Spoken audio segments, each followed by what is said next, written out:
Hey guys, if you and your partner prefer a reusable and decorative advent calendar at Christmas time, then you should stay tuned for our best DIY filler ideas. Romantic and fun, get set for the best countdown yet.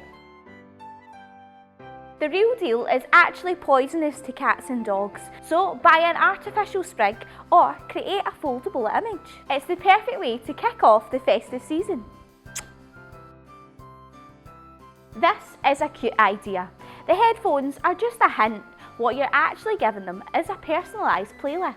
Fill it with songs that you both love, put some real effort in and think back. Fill it with some gems that you might have both forgotten about. Again, a cute little hint. This is my personal favourite.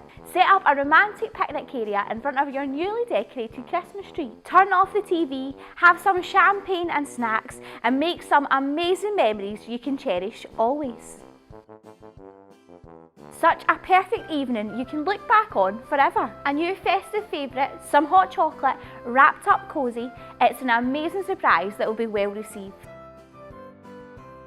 You know that thing they've been meaning to do forever? Change a bulb, cancel a subscription service, pick up a new belt? Well, you know where I'm going. It helps them out and the sentiment is super sweet too. Make sure you remember about the golden oldies too. Always well received. And that's my filler ideas to help kickstart your countdown. Hope you have lots of fun getting creative and I hope it's well received. Mr. Crimbo has you covered this Christmas. Enjoy and thanks for watching.